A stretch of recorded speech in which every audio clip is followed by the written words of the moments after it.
Once again, hello fourth graders and welcome to our Writers Workshop Session 8. Today we'll be taking a look at taking stock of what we wrote and what we've written, I should say, and setting goals. Today we're going to look back at your writing. Did you write in paragraphs? Did you separate your information into different sections? Did you organize your information? Writers take time to reflect on the work that they've done. They look at the things they've done well and check to see where they can improve. They ask themselves things like, am I getting better at this? What do I need to work on next? How can I make sure that I keep growing as a writer in the big, important ways? Swimmers, especially ones that compete in the Olympics, continually practice to beat their own personal times as well as other people's times. They set goals for themselves, hoping they'll get faster and faster each time they swim. Writers show the most improvement when they are working toward very clear goals, when they know what to do to achieve those goals, and when they know how to tell that they have met those goals. We've included today a 4th and 5th grade checklist. Make sure you take a look at this. You don't need to actually physically underline the major difference, but I want you to note the differences between the 4th and 5th grade information writing checklist.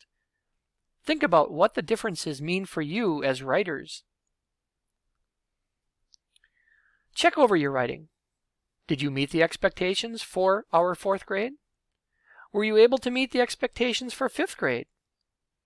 Again, not physically writing on the sheet because it's on the computer, but think about the places where you met those expectations.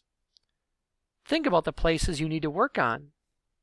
And think about personal goals that you might want to reach.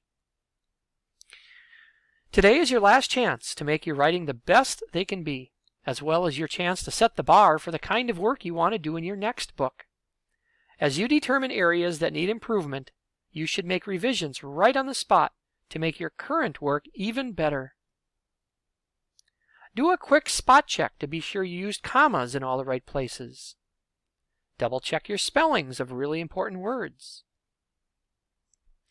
Of course, the main purpose of our writing is to teach others about our topics. Remember, we said at the outset of the writing time that we were going to write in order to reach other 4th graders, and that would be our audience. Be sure to jot down things you learned, especially something really interesting along the way if you're listening to other partners or other people. If you don't have a partner, what I want you to do is share this out loud, or maybe you can find a mom or a dad, brother or sister that you can share this with, or just read it out loud. Read your story out loud for practice to make sure that you are listening to your own writing, and read it out loud so that you can hear any kind of changes that you might want to make. So I'm going to send you off a little bit shorter lesson here today as we finish up Bend 1 of our writing time. We'll be getting a new Bend 2 starting tomorrow with Session 9. You're going to take a day or two here to finish up. Again, any spelling errors, any commas, any mistakes that you've made, paragraphs, making sure everything is indented properly, all those things that you need to fix. Today is that day to meet those goals and to really take stock of your writing, see how things are going. Good luck and finish strong. Bye now.